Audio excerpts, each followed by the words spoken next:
Joe talks about Joe.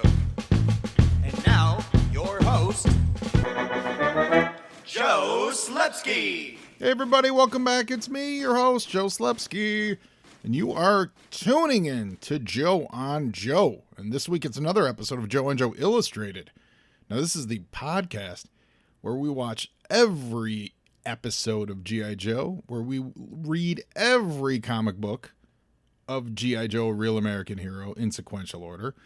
We've done most of the cartoons. We're going to be getting back to them in August. Actually, I'm starting to line up some interviews now, which is really exciting for me. And we are chugging along on our Joe on Joe Illustrated episodes. And this week is no different with G.I. Joe issue number 89. Cover date, August of 89. Actual publication date, April of 1989. Really excited today, guys, because if you follow me on social media, which you should, it's at Joe on Joe Pod. That's on Facebook, Twitter, Instagram. And if you're paying attention on social media, you might have seen a little teaser the last couple days. I've got a great giveaway for you today. Now, you have to listen to this whole episode to find out what it is. So we're going to, at the end of this episode, I'm going to give you the details, but trust me, you will not be disappointed. There are prizes galore, and it's all around Snake Eyes. And I know what you're thinking. You're thinking, but Joe, why are we doing G.I. Joe 89 when Dead Game 5 dropped this week? The culmination of the year-long 5-issue miniseries that we've been waiting to see what happens with Snake Eyes playing Thor, the God of Thunder. Why aren't you covering Dead Game this week? It's because we're doing it next week. We're doing it next week for the drop of the movie. Also, as I'm recording this, it's the day before my birthday, and I didn't want to ruin my birthday with a Dead Game review. I'm just kidding. No, that's actually, we're going to have some fun with that episode. So I hope you guys listen to it next week and here. And we're also next week, we're going to probably have the winners. Oh, no, I won't. You know what? Next week's episode, I won't have the winners because I'm recording it before. I'm recording it early, so I'll be recording it before I have the winners of the exciting contest today. So you'll have to stay tuned to find out who won today's contest to the next week. This is like that sketch, the taped live call-in show. Was that from... was that Mr. Show? Is brilliant. Anyway, love you guys. Love my listeners. Love my followers on email, on social media at Joe on Joe Pod. Love people who send me an email to joeonjoepod@gmail.com. Take note of that email. That's going to come in handy today for entering the contest. And I really love our sponsor, the Movies and a Meal podcast. So why don't we hear from them? Listeners, I know what you need in your life. You need more podcasts. And you also love movies. So why not do a podcast that's about not one movie? It's about not two movies. It's about 3 movies and a meal. I'm talking the Movies and a Meal podcast. This show is great. It's brought to you by Keith, Brad, and Ben. And each week they bring a new movie to the table, which they all discuss as a group. And it's not, your highfalutin movies. It's What We Do in the Shadows, The Fantastic Four, Rise of the Silver Surfer, and Out of Sight. It's Bad Education, Ghost Rider, and A View to a Kill. It's X-Men Last Stand, Queen Sugar, The Mandalorian, and Major League 2.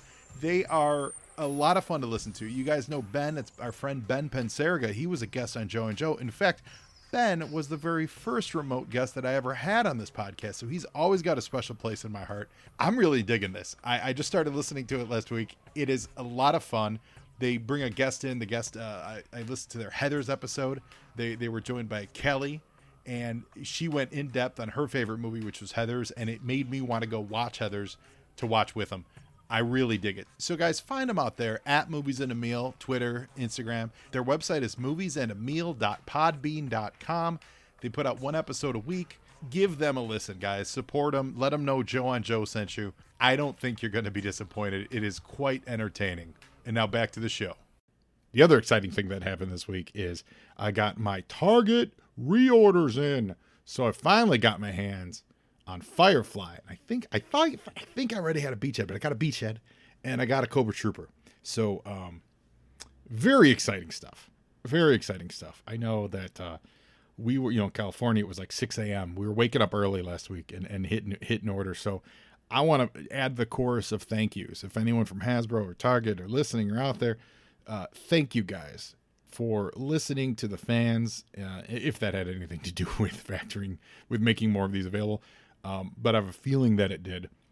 And going back to the drawing board and kind of and making a lot more available, we really appreciate it. And fans, listeners, that's a sign. Assuming that's what they did. That's a sign that companies are run by people, and people make mistakes. Not that they're mistakes, but people make choices, and sometimes they overorder, sometimes they underorder, and there's always the opportunity for someone to sit back and go, "Hey, let's fix this. Let's make more, Fireflies and make them available again." Yeah, they're going to sell through, but it's really making them available for people who really want them. And so that's really done by people. That's a personal level. So I want everyone out there to keep that in mind and think about it. And, next time you're shouting out at some company, there's for the most part, there's people behind there. Sometimes they're robotic AIs controlled by a mustache twirling dentist, but that's neither here nor there. What is here today is G.I. Joe number 89. And I'm excited about this book because it's got the debut of one of my favorite G.I. Joe artists, Mark Bright. And he would go on to do a lot of really good issues of G.I. Joe that I really, really appreciate. And I love his artwork and I love his stuff. Like on Green Lantern, his Emerald Dawn stuff.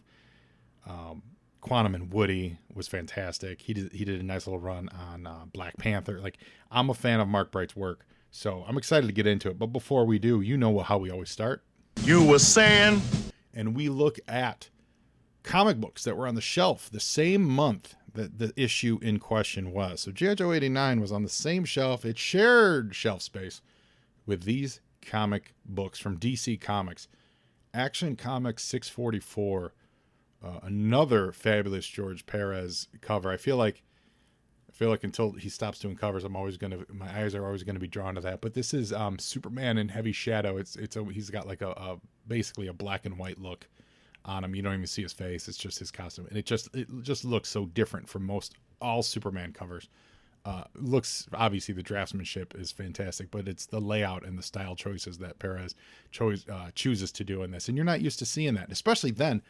Pre Death of Superman, pre Elseworlds, right? You weren't used to seeing a lot of like dark images of Superman, even in the Silver Age when they were doing a lot of, Red K stuff and Superman being crazy, sometimes a bad guy, sometimes it was always Superman, it was always red, blue, and yellow. And it was, like the color schemes are always still the same. And this is one of the early, like, oh, that's just a different way to draw, different way to look at Superman in action, or well, not really on action.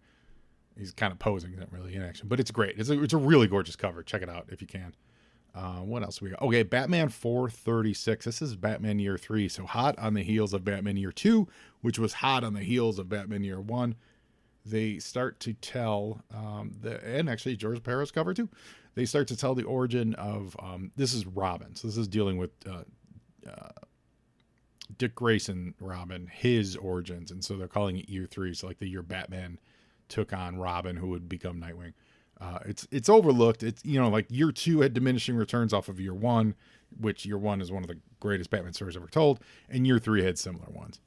It just had similar. It doesn't get the love that it probably deserves because it's really well told, but you're also talking about the second sequel to a story, so it always usually does get lost in the shuffle. But there's some great covers, and it's a really fun story, and it really ties in with Nightwing, and it leads if memory serves, it really leads into the introduction of Tim Drake. So I think Tim Drake gets introduced just in not terribly short order after this, after they wrap this story up in Lonely Place of Dying. So it's good, but yeah, it crosses over. So in Batman 436 and also Batman 437. Oh, here we go. So now, guys, remember, we're in 1989. So what is 1989? It's the year of the Bat. Speaking of Bat, so the official comic book adaptation is on the shelf. The first volume of it. I love this. I love that DC's revisiting it later this summer. I believe in August the comic drops. They're doing Batman 89 comic, and they're also doing a Superman 78 comic. So check your local listings for that one. I cannot wait to read those books. The movie adaptation was great. Jerry Ordway, fantastic job on it. I think I avoided this. I think I was smart enough to avoid it because I had burned myself in the years prior with being spoiled on like Temple of Doom and Return of the Jedi. And I think I even spoiled myself with the Empire Strikes Back adaptation when I was like 6 or 7 or however old I would have been. I think I spoiled myself with that by reading the adaptation first. So when this book came out, I'm fairly sure I avoided it because I was so excited for Batman. Man, we should just do a whole podcast called Batman 89 and just talk about all the stuff that went into that year. And I'm sure I'll talk more about it in the coming issues as more Batman 89 stuff pops up. But April of 89 was just, that was all week talk. Me, Irish, Pat Finnegan, you're out there, Pat. This was all we were talking about. And so the movie adaptation came out and it's just fabulous. I think they just reprinted in a trade. I feel like I saw this on the shelf. They collected all the movie adaptations into one trade, which would be a lot of fun to read. I don't have to because I already got them. But if you guys don't have them, they're a whole lot of fun, especially if you're, obviously a big fan. Hawk World #1. One of the most problematic books in DC Comics history because after Crisis, they rebooted everything. All the continuity cracks started happening, right? There was no Superboy, so you got no Legion of Superheroes. When they redid Wonder Woman, they said that she wasn't in World War II, and so she was actually she just came to the modern world now, so that means where was she during the formation of the Justice League? So they had to fix that. They taped that up with Black Canary. And Hawk World comes around, and Hawk World originally was designed to be set kind of historical. In fact, it actually has no real tie to current DC continuity at all. So Hawk World itself is continuity free. And let me tell you, it is amazing. Timothy Truman and Alfredo Alcala, I believe. Let me verify that. Enrique Alcatania. I got confused. And Tim Truman wrote and penciled it. Hawk World is fabulous. It's 3 issues. It's a reimagining, reinvigoration of the Hawkman mythos. This is before they would do it more recently, where they got into like the reincarnation stuff, which I think works, and I think works to fix a lot of the continuity holes they dug themselves into. But at the time, this was just saying, hey, post-crisis, let's kind of give a refresh to Hawkman. The problem comes in 4 months or so when they asked John Ostrander to turn Hawk World into an ongoing series, and then they say, and set it in modern times, and this is the first time that the Hawks landed on Earth, and they were never here in World War. They added all those continuity things. But standalone Hawk World is dope. It is really, really great. I read it a ton when I was a kid. I've reread it recently. I think it totally holds up. It's all about class warfare, as above, so below. The art is gorgeous.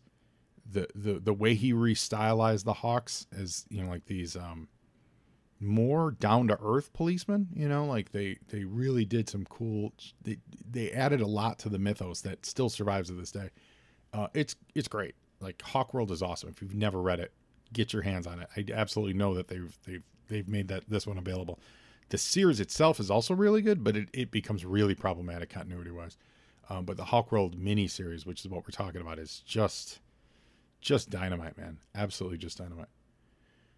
Let's see, what else do we have here today? Sandman is up to issue number 8. Oh, here we go. Star Trek V, The Final Frontier. So this is the month they're getting all their summer movie adaptations out the door.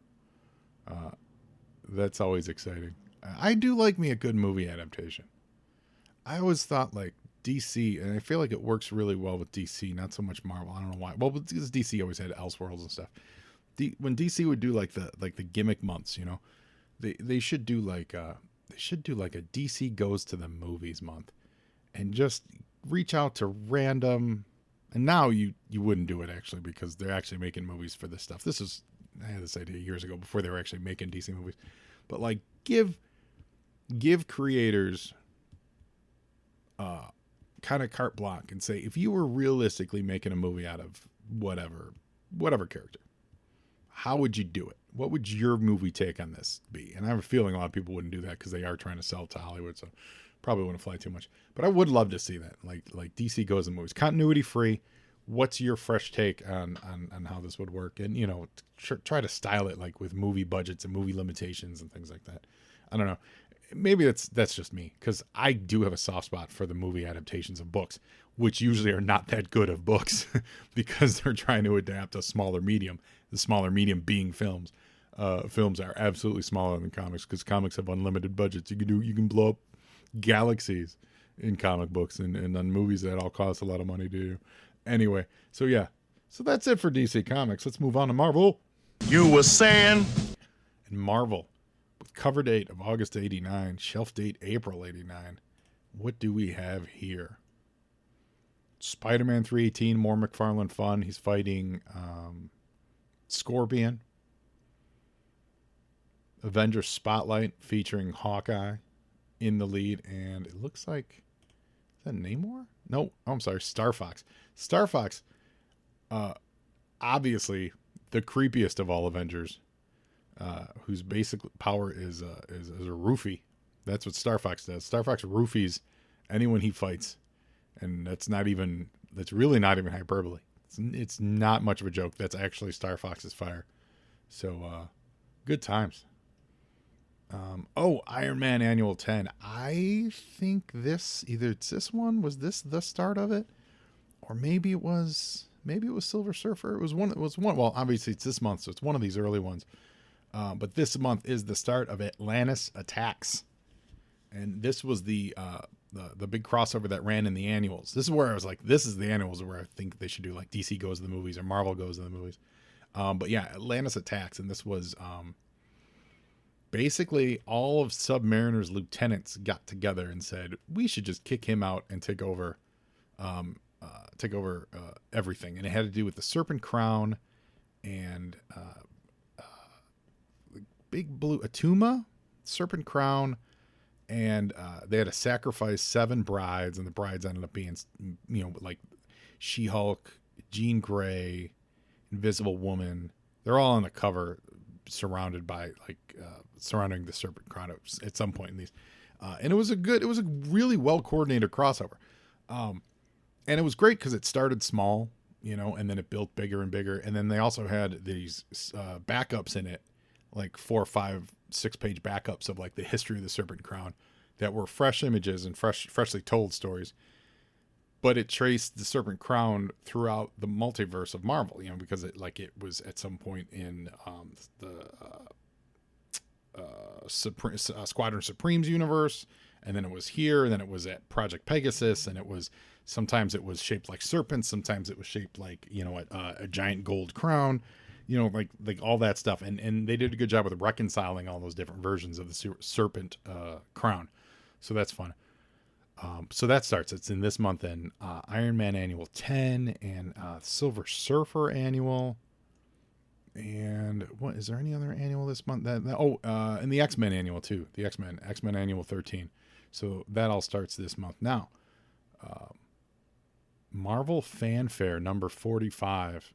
I think this was the first issue of Marvel Fanfare I got when I was a kid, and it's because it's got this gorgeous John Byrne cover, absolutely zero backgrounds on it. But he solves it by kicking up the angle, putting it at a real high angle shot, and just gorgeously drawing everybody. And it's because the book itself is a series of pinups. It's not actually a story. It's just a bunch of pinups on the inside. And he's got Scarlet Witch and Captain America, Wolverine, Namor, Spider-Man, Colossus, old Iron Man, young Iron Man, or newish Iron Man. Kitty Pryde's phasing through this invisible white floor.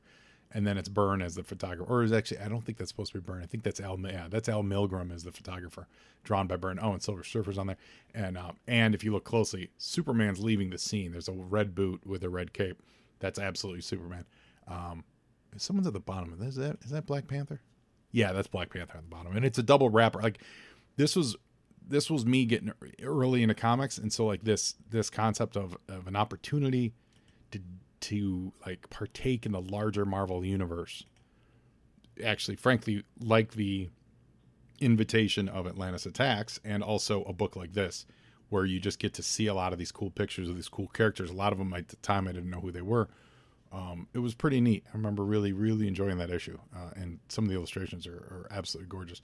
Here we go with Nth Man #1. This is Larry Hama's other book at the time, and Nth Man, the Ultimate Ninja, takes place on a, it's not in the Marvel Universe proper. It's like an alternate Earth.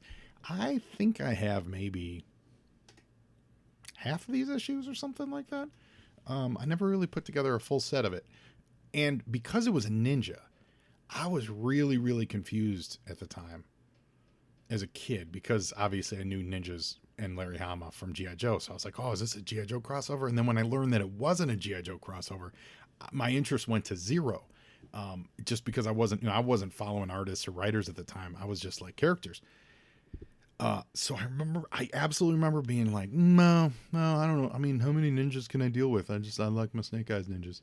So, yeah, but Nth Man, the Ultimate Ninja, is on the shelf. If I ever get a full run of Nth Man together, maybe I'll do some special episodes on those. I think I'm only missing a handful. I'll look into that, but that'd be a lot of fun. Because of course, it's written really well. Over in The Punisher UK #3. Man, I hope this cover is not misleading, because now I know the UK stuff is usually reprints, right? So I don't, and there's no description of what's inside of it, but it's The Punisher UK. So I'm sure they're reprinting some Punisher stuff, and I'm assuming they're reprinting issues of this character I'm about to say. But man, do I just like the promise of a Punisher comic with, on the front cover, RoboCop? Stop it. A Punisher comic with RoboCop on the cover? That's awesome. I'm here for that. And it's from the Punisher UK reprints. I have a strong feeling. Oh, and then when you look back, actually, so that's issue 3, and they were UK. They did like weekly books, and they were thinner. You guys know this from the G.I. Joe UK stuff. So it looks like it is the Punisher is back up. So they're not doing new Punisher crossovers with RoboCop, but holy cow, to see it on the cover, gotta say, pretty cool. Just throwing that out there. Pretty freaking cool. What else do we got here? Thor is returning to Wundagore Mountain. The X-Men 247. Real quick, two quick books. Wolverine 10, it's Wolverine versus Sabretooth. This is like their second big fight that they ever did. This is another good book to get for back issues. You ever see this? It's got Sabretooth punching Wolverine, and they're in the, or like he's holding his face down. They're in the snow. Wolverine's shirtless. What's two things that are great about this? One, it is their second fight. The first one, or maybe third, let me think. So they fought in Mutant Massacre, and then they would have fought in the early 220s. So maybe this is like their third fight. But what this issue really is it's the first time that it showed that they had an old history, because this is Sabretooth shows up on Wolverine's birthday, and he talks about how he shows up on every birthday. Wherever Wolverine is in the world, Sabretooth finds him on his birthday, and he murders the woman Wolverine's with. and this was huge, because we didn't have a lot of information on Wolverine's history at the time.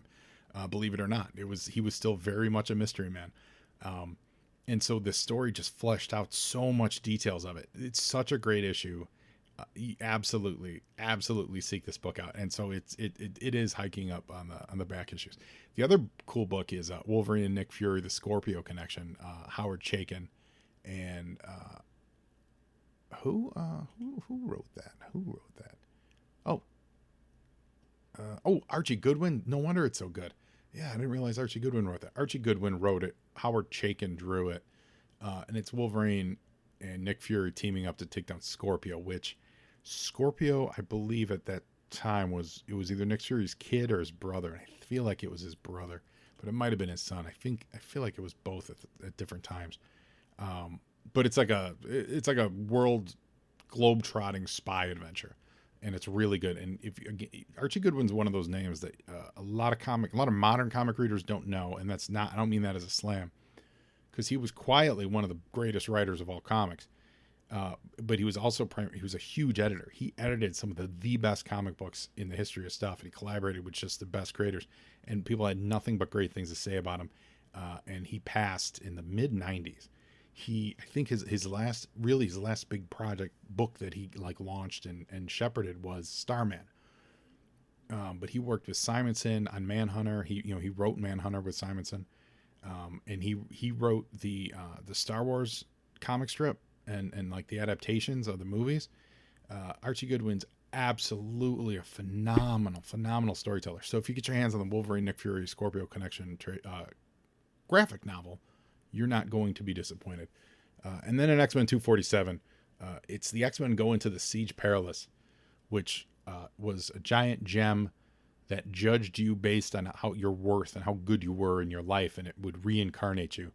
And this was huge. This was like a big way for the X-Men to get a fresh start, and they get scattered to the four winds of the world. It's what eventually leads us to get Gambit, and let's see, Colossus becomes a painter. It's explained how Psylocke becomes Japanese. Like, there was a lot that happens from this Siege Perilous. So this is a cool little issue. And so You were saying? we're going to move on to the films now. Now remember, if you're listening, stay tuned to the end of this episode where we got a big Snake Eyes giveaway. Tease. In April 1989, on April 7th, Cyborg with Jean-Claude Van Damme. What? That's not enough. Dead Calm with Sam Neill, Nicole Kidman, and Billy Zane. That movie's crazy good. Also funny, kind of a charming, funny movie. Speaking of Batman 89, The Dream Team with Michael Keaton, Christopher Lloyd, Peter Boyle, and Stephen Furst. That movie is underratedly funny. And the best argument for allowing swear words in films, and I say allowing, like when their films are shown on TV, this movie is not as funny when they bleep out the swears, is absolutely a funnier movie with all the swears because they're perfectly used. The movie Major League absolutely slams at home when you're allowed to just use all the cuss words in the right places, because Major League is an absolute classic. Now, on April 14th, let's get romantic with Say Anything, Cameron Crowe's movie with John Cusack and his radio, Ione Skye, John Mahoney, Lily Taylor. This movie's fantastic. And we've also got on April 20th, Kickboxer with Jean-Claude Van Damme. Jean-Claude Van Damme had Cyborg and Kickboxer open within 2 weeks of each other. What is happening? Who is figuring that out? So Kickboxer was from Canon Films, and Cyborg's also from Canon. So the Canon Group and Canon Films, I wonder if those are different. The Canon Group. No. Canon, what are you doing? You've got Jean-Claude. I guess maybe they're saturating. Maybe they're just saying, hey, world, guess what? Kickboxer and Cyborg are here to just make your life absolutely better. April 21st, Field of Dreams. Speaking of Field of Dreams, oh, that's wild. Field of Dreams and Major League, same month. That's crazy. Pet Sematary, the original Pet Sematary. That's fantastic. What else? Oh, Dolph Lundgren and Red Scorpion. And here, this is a classic for some of you youngsters out there. This movie recently got a big resurge in nostalgia. Teen Witch with Robin Lively and Zelda Rubinstein, and where they sing the what's that rap in the middle, like about Top That? What's that? Yeah, Top That. That's the song. Yeah, that movie's not great, but it's like one of those nostalgically great movies. Then on April 28th, Jim Belushi's K-9. And this is a movie I saw a ton on HBO when I was a kid. Loverboy with Patrick Dempsey as a pizza delivering Lothario, basically a call guy service, and Kirstie Alley, Carrie Fisher, Kate Jackson, and there were you know, like local bored housewives who would call for pizza, order pizza with, I forget what that was, like extra anchovies. I feel like that was the order. And then that would be the clue that Patrick Dempsey would go over there and be an escort to the ladies. So yeah, Loverboy. But that's wild, man. 2 huge Van Damme movies in the same month. Field of Dreams, same month as Major League. That's awesome. So that's it for You were saying? And now, let's get on with G.I. Joe 89. Now, mass is ready. Cover by Mark Bright and Bob McLeod. Now, this cover is undercut by the colors. I don't like it. The base of the Mean Dog with Wild Card and Wild Card and Hardball. The base, like the body of the vehicle, is colored pretty much the same color as the background behind Wild Card, which gives it this weird floating in the void sense, even though there's drawn details on the base of the Mean Dog.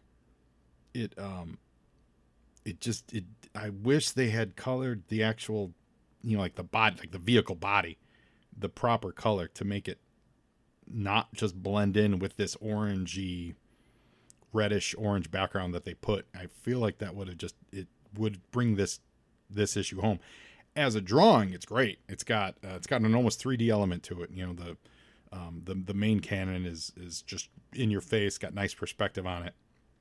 Wild Card is, you know, screaming and shouting his fist. Everyone looks great on this.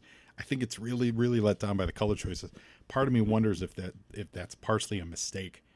I don't know. It just feels like a really weird choice to go with this almost the exact same background color. But it does continue the tradition of doing like these like spotlight covers of no real backgrounds, but just like an image of the guys in the book. So, Yo, Joe! now it's Mean Dog with an exclamation mark. Script by Larry Hama, pencils Mark Bright, M.D. Bright, Randy Emberlin inks, Rick Parker letters, Bob Sharon colors, Bobby Chase editor, Tam DeFalco editor-in-chief. Before we get into it, we've got an ad for Teenage Mutant Ninja Turtles Turn Your House into a Sewer from Ultra Games. This was the NES TMNT game. I played this a ton. I think I played this at Tony Kohler's house.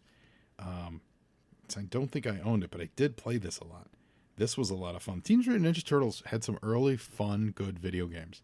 Like there's a lot of good video game memories around Turtles for a lot of listeners out there. I know you guys have them. So the book itself opens with Buzzer swimming Scrooge McDuck style in a giant swimming pool. They're, quote, in the fabulous Broca Beach on the scintillating Jersey shore. And he is swimming and he's throwing money in the air, and the whole swimming pool is full of money. Behind him, you've got Thrasher and Road Pig with shovels, presumably shoveling the money in there, which is hilarious.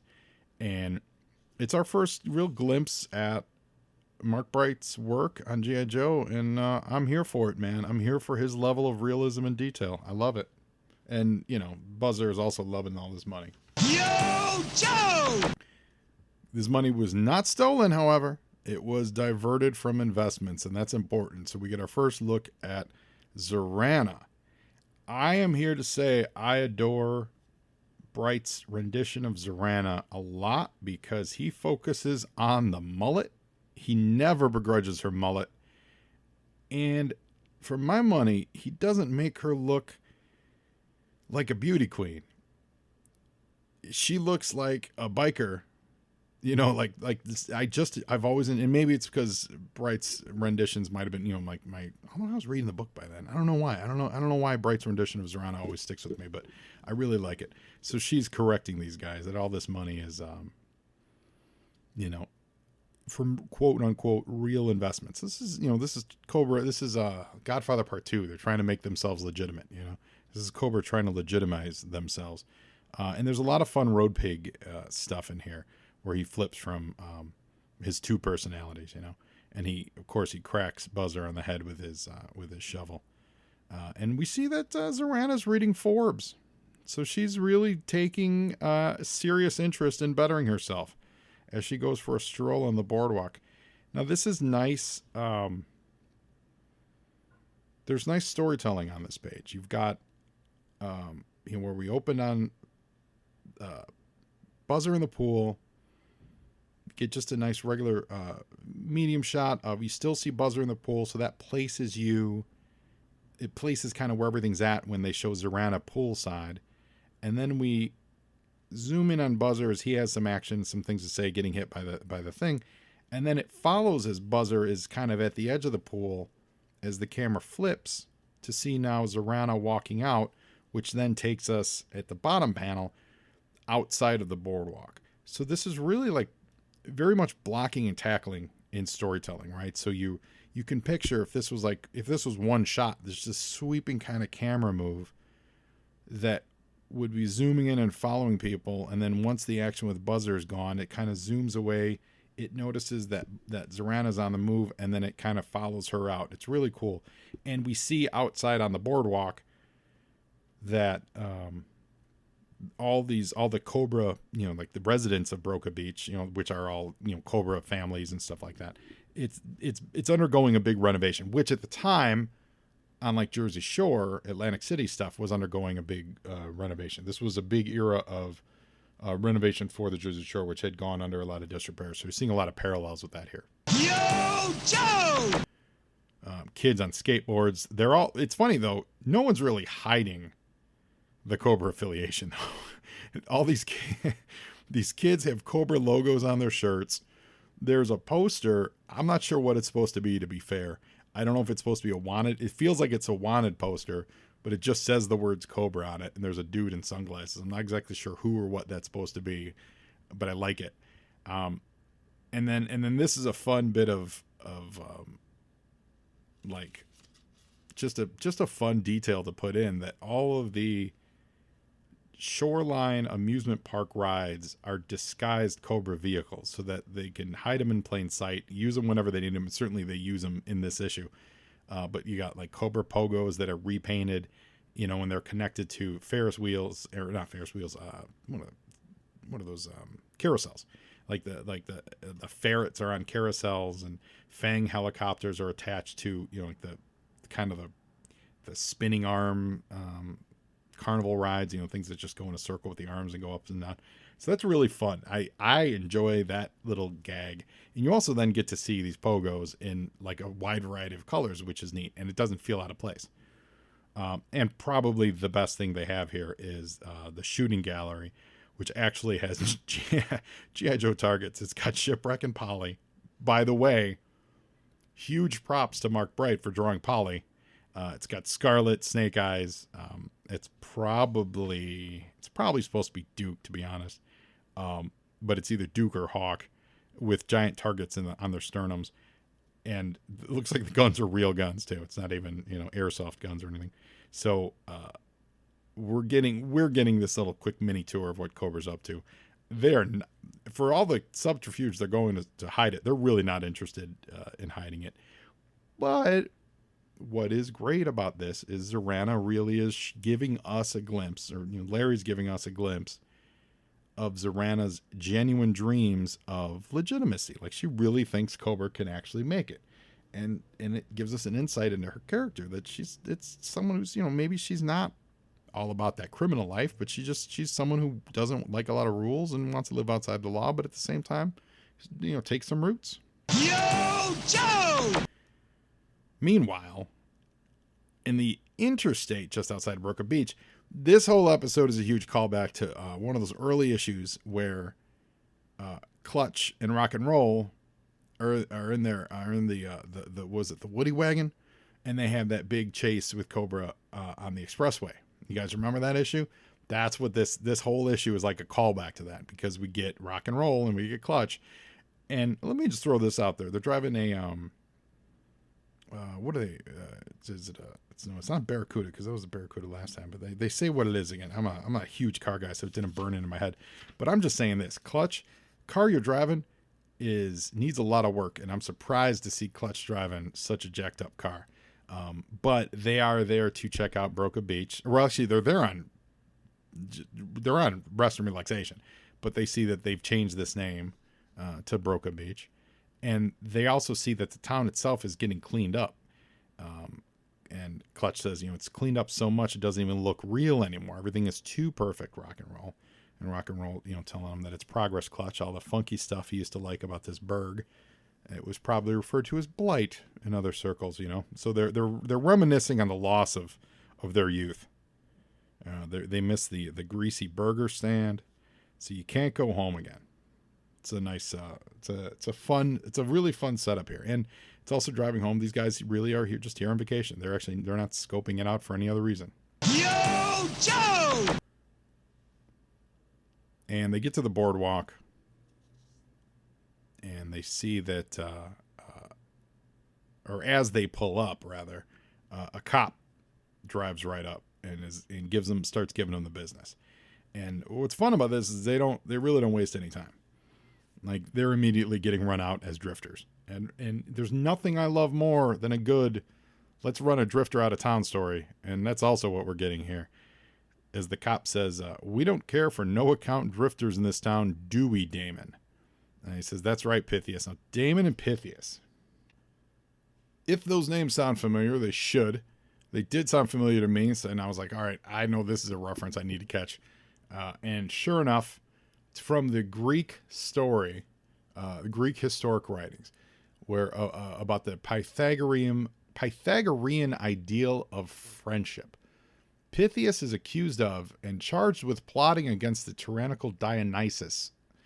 Now, Pythias requests of Dionysus that he's allowed to settle his affairs, and Dionysus agrees on the condition that his friend Damon be held hostage, and should Pythias not return, Damon would be executed in Pythias' stead. When Pythias returns, Dionysus, who is absolutely amazed by the love and trust in the friendship of these two dudes, he frees them both. So, this is two dudes who have moral friendship and security, like great friendship, and they do anything for each other. Why that is layered on two random cops in Broca Beach, I don't know, but I'm here for it.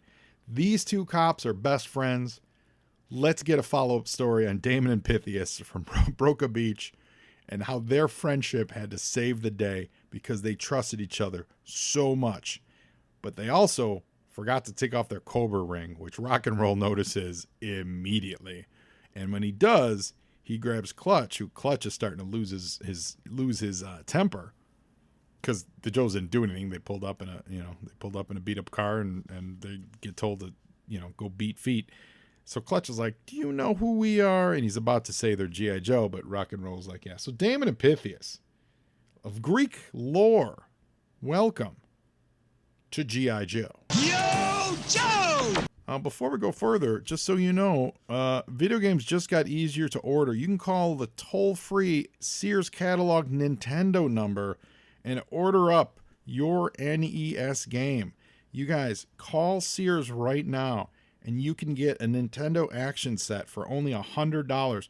The action set came with an NES, 2 controllers, a light gun, and Mario and Duck Hunt combo pack. The action set is exactly the set that I had growing up.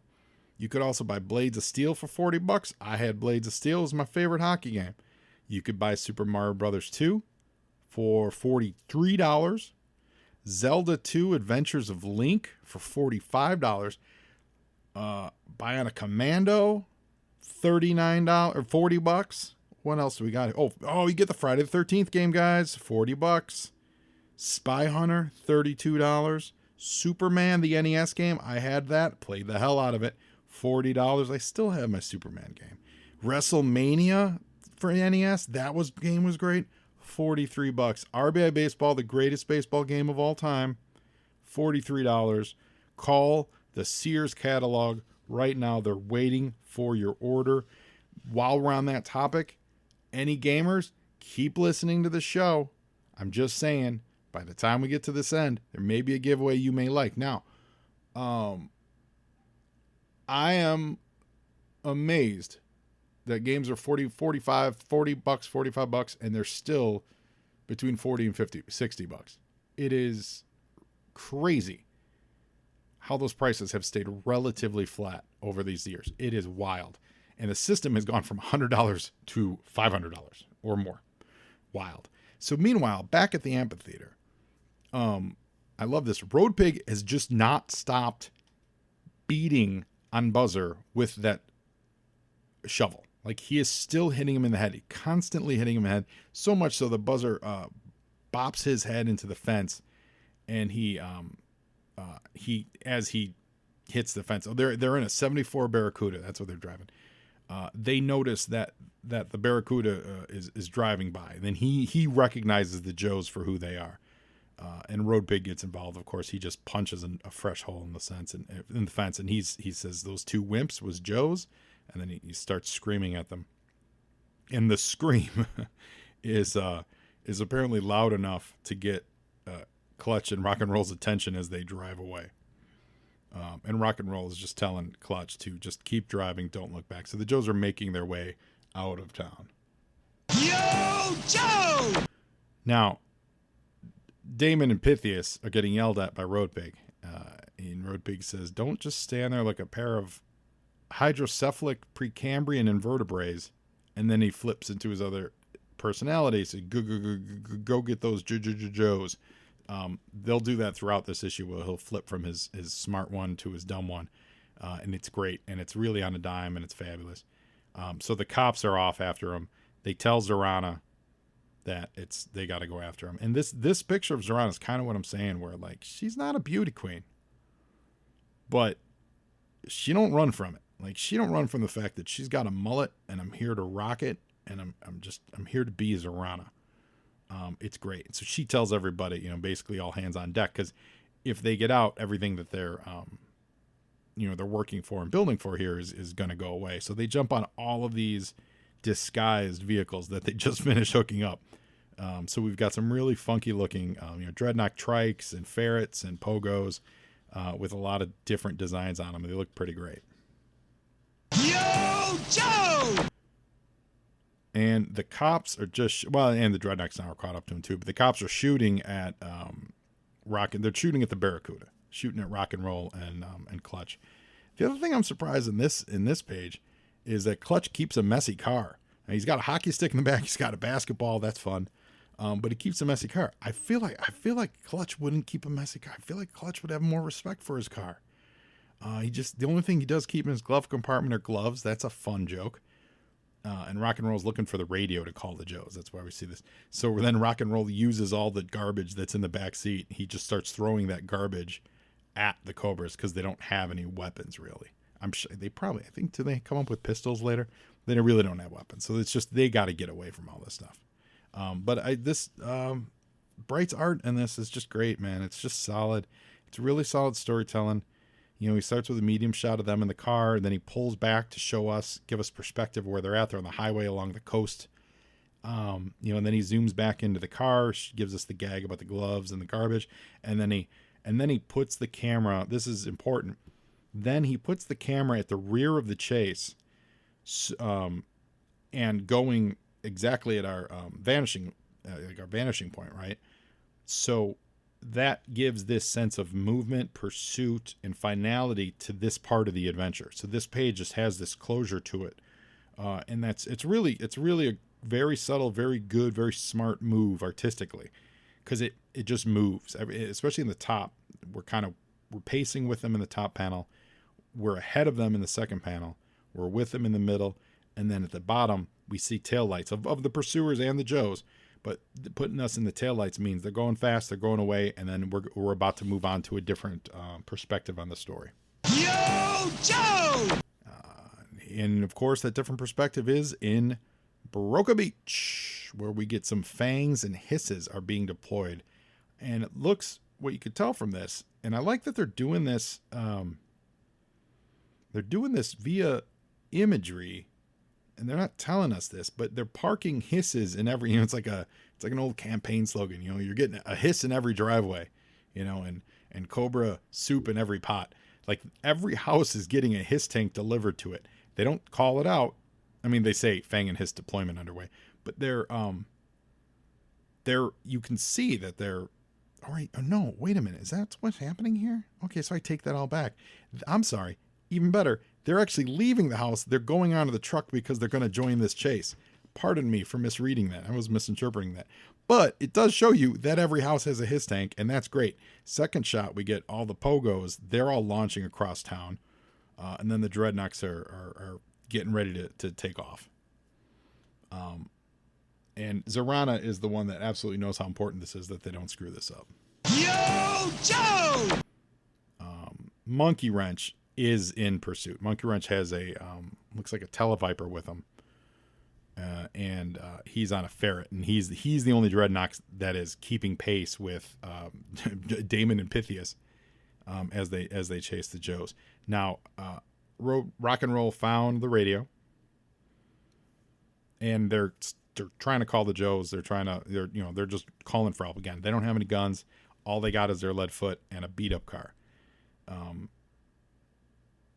The Televiper is able to jam the frequency, and then Damon and or Pythias is shooting quarter panels off the side of the Barracuda.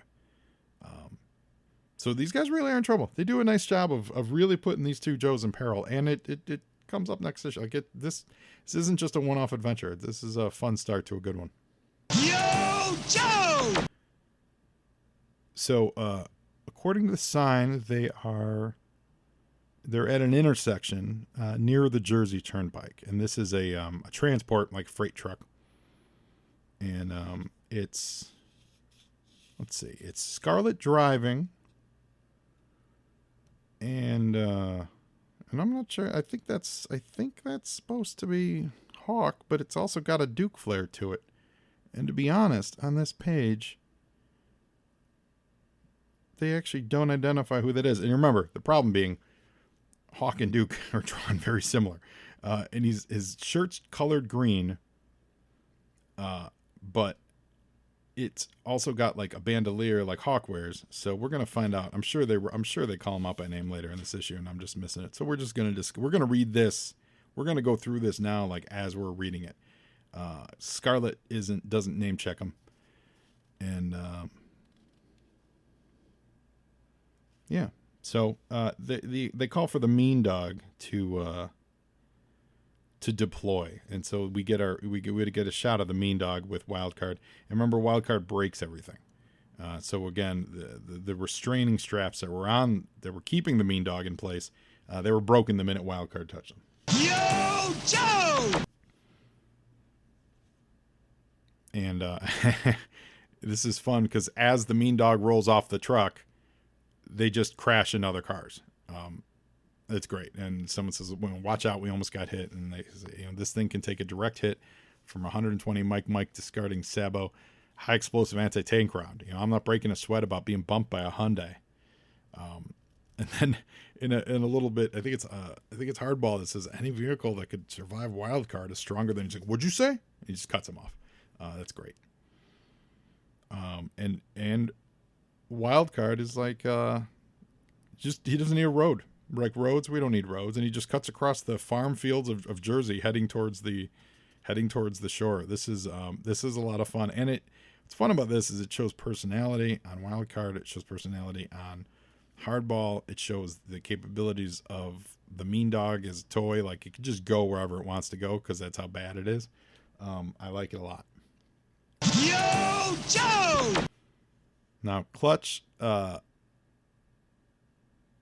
is upset that they're destroying his ride because this is definitely a rebuild. And so that explains why it's in such bad shape. But man, Clutch, you should be ashamed to be driving this car. Like I would think this car should still be in the garage being rebuilt. It's not yet street ready. It's just not. Even Rock and Roll says the ride is appreciably better with all those parts missing. And Clutch defends it. Like no, the Barracuda is a classic, but this is not, you're not in a good car, Clutch. But as they turn some corners, they're confronted by the Dreadnoughts. So the Barracuda has to kind of go off road here. So now it's like a dirt country road chase, and it's great. We've got like a pink, a yellow, a green Cobra Fang pursuing them. All the vehicles the Dreadnoks are in multicolor. Like there's some great color. It's funny for the coloring issue we identified on the front cover. It makes up for it with some dynamic coloring choices on the inside. Story-driven dynamic coloring choices. I think that's really, really great. Yo, Joe!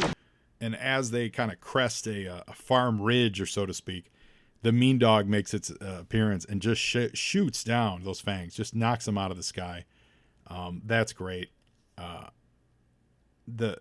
of the Dreadnoks vehicles, they don't have any armor-piercing stuff, so the Mean Dog's not in any trouble. The Barracuda flies past the Mean Dog. They don't have time to tell them what's up, just that they're being pursued by Cobra. They don't have time to say, hey, this town a few miles back, it's all Cobra. So what I like here is Zarena still knows this. She knows that their information is still with them. The radio was blocked. She's fairly confident they haven't gotten the word out. So they still have the opportunity to chase them, and they're not being persuaded to stop by the Mean Dog. Yo, Joe! Now on Blacktop, Chuck. It's the new G.I. Joe driver, Chuck. Hey, Chuck.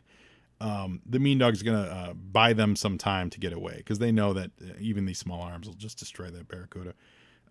So this is fun. Wildcard breaks the gear shift, or some lever, some important controlling lever on the Mean Dog. It just snaps off in his hand. And he lies about it. That's great. And Clutch is so eager to get in the game. He's, maybe we should turn back and give Wildcard and the others a hand. And Rock and Roll rather, throws a can of Valvoline motor oil on him. Are you nuts? We don't even have a loaded spitball. We got to make tracks. Yo, Joe! Now, the Mean Dog is just, it's one Mean Dog is taking on 4 his tanks. There's a Ferret in the mix. Hardball and Repeater are doing their jobs. They're doing a really good job here. Wildcard's it does its job. It's great. But Buzzer in the Dreadnought trike is going the other way. Like he knows they're outgunned and outmatched. Yo, Joe! And so all this off-road pursuit has allowed Damon and Pythias, our favorite cops, to kind of circle around in front of them, and they're able to block the release date lanes, guys. So, and they have pistols, and those pistols obviously are not great for the unshielded Barracuda. Let's put it that way. So, so the car spins out, and it's going to hit the cops. Yo, Joe! And the cops do what cops do in most of these great 80s chase movies. They drive off the road. And there's big cop car pileups, very Blues Brothers-esque, as the car is spinning around in the middle. And then it rights itself, and it takes off down the highway with a bunch of pogos in pursuit. Yo, Joe!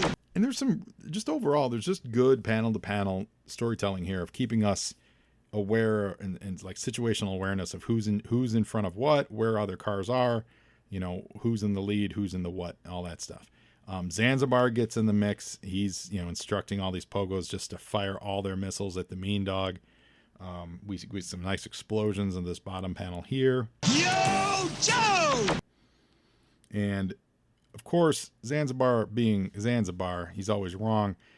He thinks that was enough, and we get this amazing panel with just every sound effect of every explosion or mechanical noise you could think of, with everything firing off the still standing Mean Dog.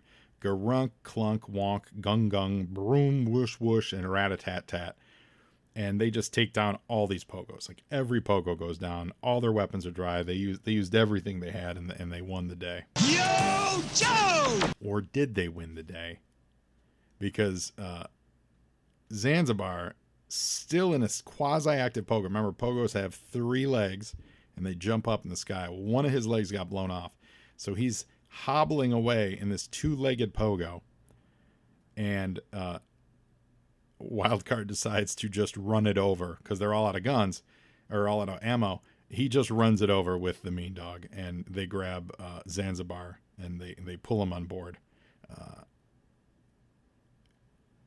In a real fun, just you're coming with us kind of a moment. Remember, Zanzibar was in jail the last time we saw Road Pig. Remember when Road Pig first showed up and broke Zoran out of jail? Zanzibar also in jail. So Zanzibar likes getting caught. Yo, Joe! Or rather, we should say Larry likes getting Zanzibar caught. So now we think the trouble is over. The guys in the Cuda, they're leaving the cops behind. They're on the move. And just when they get that far, the Barracuda has absolutely had enough. Or has it? No, it hit a brick wall. That brick wall's name is Road Pig. And Road Pig put his cinder block right through the front engine, bringing the Barracuda to a complete stop. And he is here to kidnap the Joes. And you see in the post box, the pit page next month, it's that fun, great cover with Road Pig hauling rock and roll and clutch like into the jail. Does it say? Yeah, brainwave scanner this way, ARAH. So the story is not over. This is not just a one and done and fun thing. The story is continuing, and I'm here for it. That was a whole lot of fun. Before we get into the post box, the pit stuff. I want a quick shout out to Patreon, Andy Johnson. Thank you for that awesome letter from last week. He gave us a lot of things. One of them being the pronunciation of Wukluk Land, and actually it's from a future comic book. They actually have Destro doing it, and I forget what issue this is from, but I was having trouble mispronouncing it, and it's called Volkukukland, and it means Cloud Cuckoo Land, which reference from Dave Amiot, friend of the show. Dave said that that's a reference from let's go here. Dave said that's a reference from the ancient Greek comedy The Birds by Aristophanes, which is funny then that he's also using. So apparently I'm throwing out there that Larry was doing a lot of like Greek history at the time and reading up on a lot of it, because we got the Damon and Pythia stuff here. We got the Volkukuk clan. I'm always going to mispronounce that. And I love it. And the other fun thing that our friend Andy wrote was that he had spinjas. We have someone that ad worked. He had spinjas when he was a kid. He says they were kind of cool. You wound them up, then they launched them like a top, but they were just mostly metal, sturdy little metal things, and they would spin and clank, and whoever was the last man standing won the spinjas. So the answer to how were spinjas played with last week has been answered. So Andy, thank you so much. You get our answering prize for the week. And remember, you can always hear this show a little bit early on Patreon. Today it's going to be a full day early. And over here in the letters columns, we've got letters from JJ Street out of Elliott, Maine. We've got a letter. We've got a letter here from The Enforcer out of Clairton, Pennsylvania. Doesn't give his name. He just says his name is The Enforcer. There you go. We also have a letter here from Joyce Macon out of Belmead, New Jersey. And Joyce has a theory that Billy's mother is actually the Baroness in disguise. Joyce, you were wrong. But that was exciting. It's a fun theory, though. I kind of like it. I wish they played with that a little more. We also have a letter from Ted Plansome in Yorkton, Sask, Canada. So if any of you are out there, if any of you listeners are out there and you hear your name, reach out to be like, that was my letter. I read that. Now, normally this is the time when we say goodbye, but guys, we've teased it enough. Thank you for listening, first of all. Thank you for all you listeners for all this time. We really appreciate it. And I'm really happy here. I want to shout a big thanks to Golden Apple Comic Books, because Golden Apple Comic Books is making this happen. I have 3 pairs of tickets for the Hollywood premiere of Snake Eyes to give away to you, my loyal Joe on Joe listeners. Now, we got a few caveats. listeners.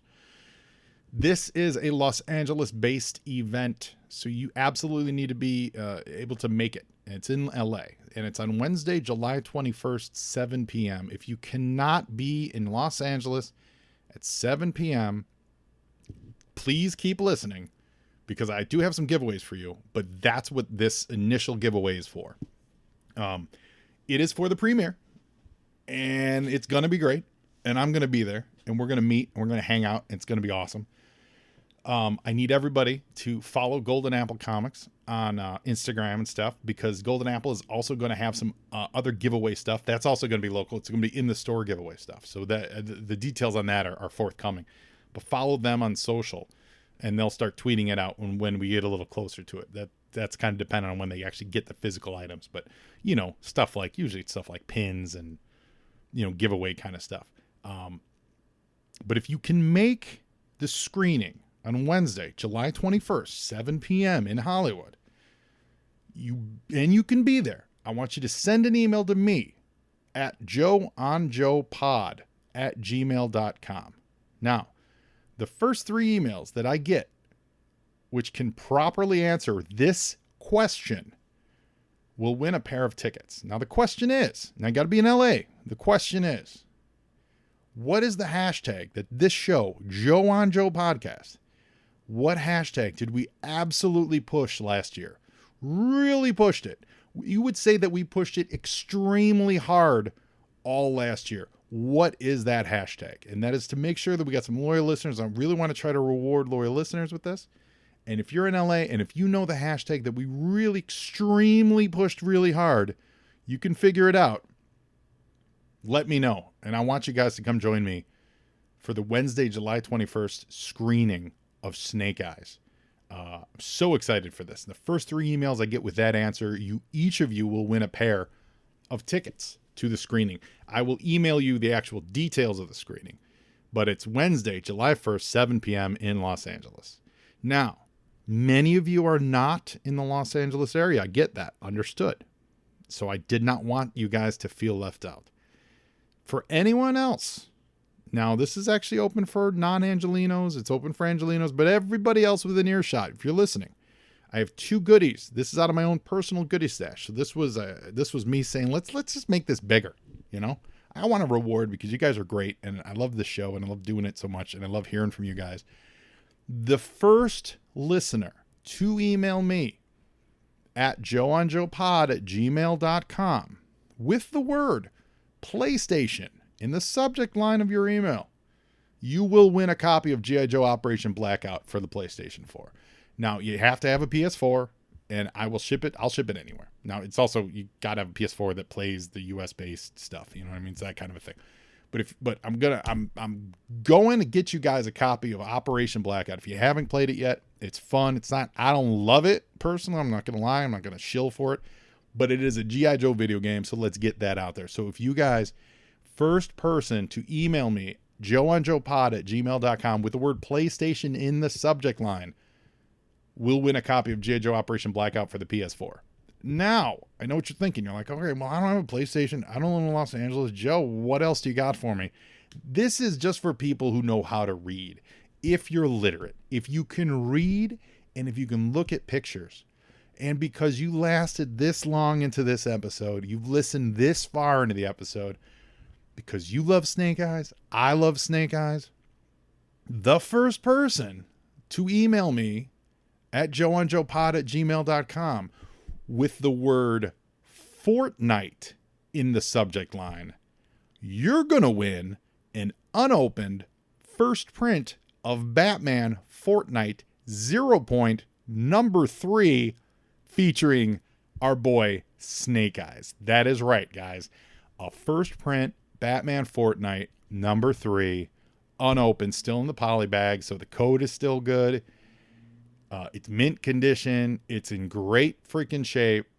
I'm going to mail it to you. I got an extra copy for this show to give away, so let's do it now.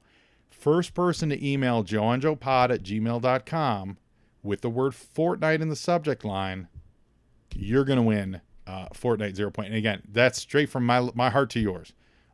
So listen, if that's it. That's all I got for you. Like, these are gonna move fast. They're gonna move quick. Get there fast. Don't do both. Like, if you're gonna send me an email, if you love comics and you love PlayStation and you live in Los Angeles, do me a favor. Just pick one. It's only one winner per, and so we want to try to spread the love here. But I love Snake Eyes. I love J. Joe. I'm so excited this movie's coming out. I figure let's all get into it. So yeah. So thank you for listening, guys.